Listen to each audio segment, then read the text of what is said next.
ለመስረቅ በሚፈልጉ ሰዎች ተከበሃል። በጓደኛ፣ በቤተሰብ፣ በስራ ቦታ፣ በሶሻል ሚዲያ፣ በማስታወቂያ በቃ በሁሉ ቦታ አሉ። ካታለሉ በኋላ እንዳይቆጭህ፣ እንዳታዝን ራስህን መከላከያ የጥበብ ሰይፍ ያስፈልግሃል። ከገጽታ በስተጀርባ ሰንጥቆ የሚያይ ማስተዋል የኤክስሬ እይታ ያስፈልግሃል። የጨዋታውን ህግ ካላወቅ መቼም አታሸንፍም። ዓለም ለየዋሆች አትራራም።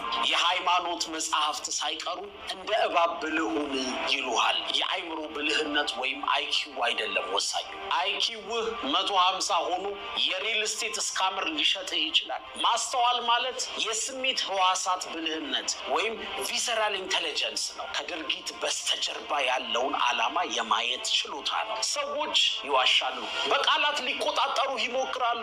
በንግግራቸው እሹሹ ብለው ያስተኙሃል፣ ያፈዙሃል፣ ያዘናጉሃል። ስትዘናጋ ደግሞ ራስን መከላከል አትችልም። ስለዚህ በፈለጉት መንገድ ያጠቁሃል። ስሞክ ወይም ጭስ ይለቃሉ።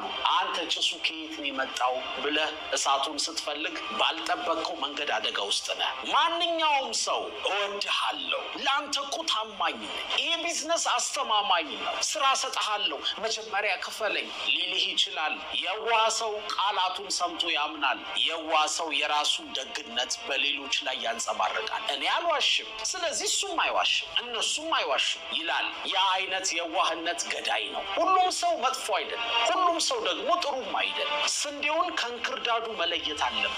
ለሁሉም ሰው የዋህ መሆን ራስን ማጥፋት ነው። ማስተዋል ማለት ምቾት የማይሰጡ ያልተጠበቁ ጥያቄዎችን መጠየቅ፣ ስለታም ድንበሮችን ማበጀት እና ሌላው ሰው እንዴት ምላሽ እንደሚሰጥ መታዘብ ነው። ፊት ለፊት ከምታየው ገጽታና ከውሸት ቆዳ በታች ያለውን የእውነት አጥንት የማየት ችሎታ ነው። ለአንተ አሳቢና ምክንያታዊ መስለው የምታስበውን ነገር በሙሉ የሚያጣጥሉ ሰዎች አሉ።